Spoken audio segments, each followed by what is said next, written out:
Sneako's brain fully gone. I'm kind of like I'm out of love for, I think I'm out of love for Sneako. I feel like it's just like, I'm just so tired. Maybe I think it's just because my battery is like drained on like so many other things going on in my life right now that like I need like a week or two to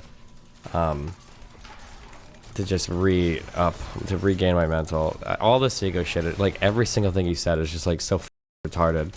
And it's not even the problem even with like what Sneako says isn't that he's retarded. It's that he's like fake as performative too. Like anybody that like, how many times do you want to keep saying like your leftist ideology? And it's like, bro, can you like take out the solid state drive? Can we like turn the programming off for like one sentence? I feel like somebody wrote you a 24-line Python script to deliver every single piece of thing that you could possibly say in this conversation. How long until Fresh and Fit get their shit nuked? Can I at least get like the race realism stuff is becoming part of their brand? Can I at least get like the Chat GPT version of Sneako instead of like the the high school's first programming project? The smugness with the I think it's that it's the combination of like being smug and being an absolute, I don't want to say bot, maybe like TI-83 calculator, because bot implies some level of like ideological sophistication at least. Like a bot would know like more than like 3 lines. Like how how am I in a conversation where some dude is making fun of me for wanting context? Like when he made that context comment, dude, if I was in a room with Sneako, Hitler, and Stalin, and somebody gave me a gun with 2 bullets, I would shoot myself in the head twice. That's how fucking retarded that statement was. I couldn't believe it. And then he was laughing about it. I'm like, wait, what the fuck?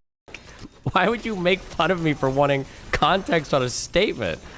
Jesus Christ.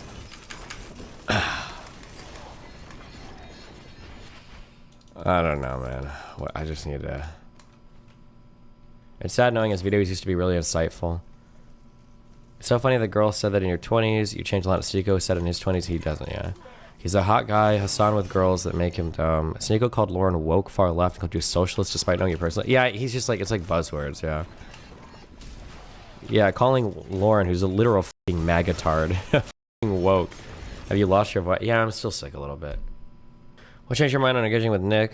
If there's like a big other platform, I mean, obviously I would do it, right? When I say like I don't want to engage with Nick, what I mean is like I don't want to go on like a small show and just like give him my whole audience. But obviously if he's going on like other big shows, like I'd probably do that. Like if I got like, if like Stefan Molyneux wanted to debate me, I'd probably say like, bro, no, I don't think so. But if like Joe Rogan was like, we're gonna have Stefan Molyneux on, do you want to come and debate him? I'd be like, yeah, of course.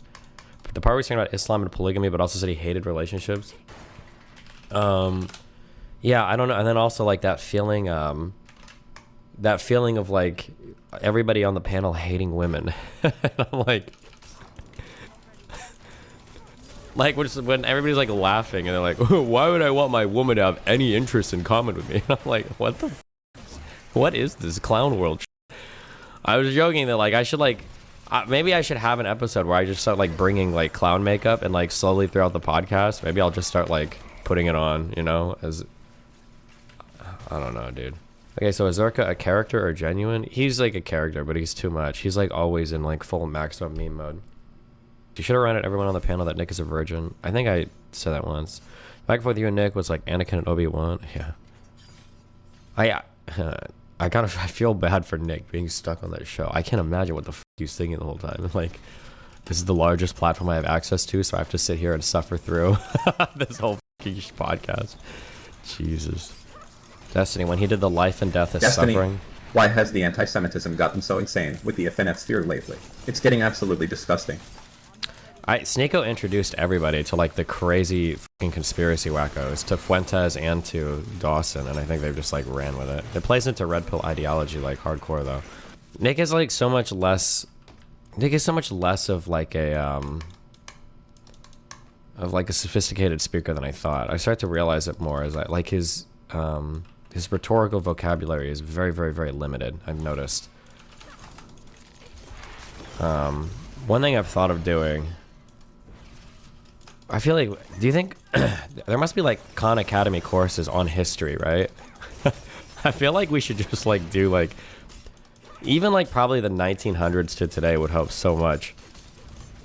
Damn, dude. I joked with Nick that like, although it would have been fun to bring up like Gulf War shit again, I don't understand how they talk about these topics so much, and their knowledge on it is so bad. Like, I'm working on like my peripheral knowledge of like the Gulf War and shit. Like, I don't actually know when the Kurds were gassed. Apparently it was in 86 in the Iran Iraq war. I just assumed it happened right before the first Gulf War, which I guess is kind of true, happened before the first Gulf War.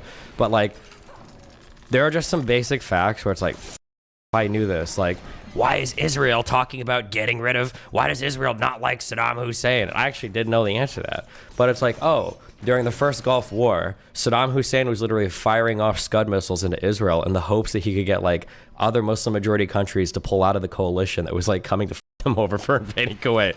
And I'm like, oh, okay, well, you know, in that case, it kind of makes sense why Israel would hate Saddam Hussein. It actually is perfectly reasonable at that point. If the dude was just like shooting missiles into the country to try to get like Saudi Arabia and shit to f out of like the, it's like, yeah, fine. But I don't know every random fact about every random war. I'm like, all right, me, dude. Man, I don't know why you go on those shows when they read bad faith. You could tell you could tell they were losing arguments and they're just calling you a cuck or whatever. Maybe. I mean, like, it's okay going back and forth. I don't know. I'm probably, like I said, I probably hit my battery on that for a while. They probably hit their battery on me as well, too. I think Myron was probably getting a little bit irritated by the end. Because I'm like, I am fighting on, like, every point.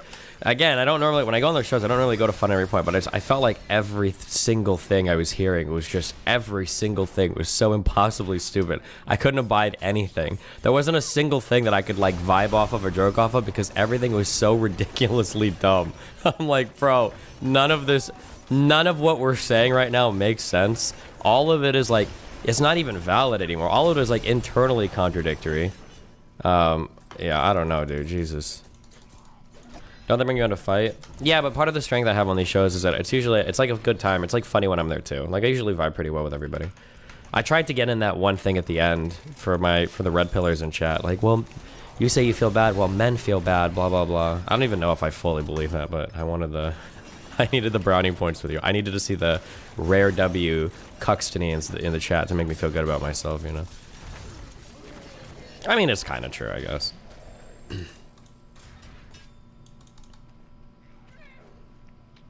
It's pretty cool. Myron has your back and defends you all the time. I mean, Myron is just like a respectful person, right? Like, as long as you don't, like, backstab him, he's never going to backstab. That's why I'll never shit talk Myron's personal relationships or anything. Yeah. But he's like that with everybody. That's why he's not comfortable with, like... I will say, it was so funny.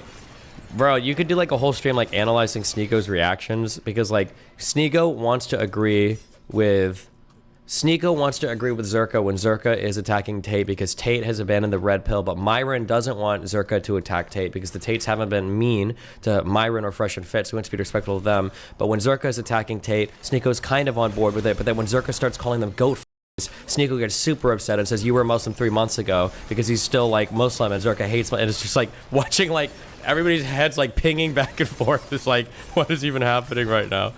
Jesus.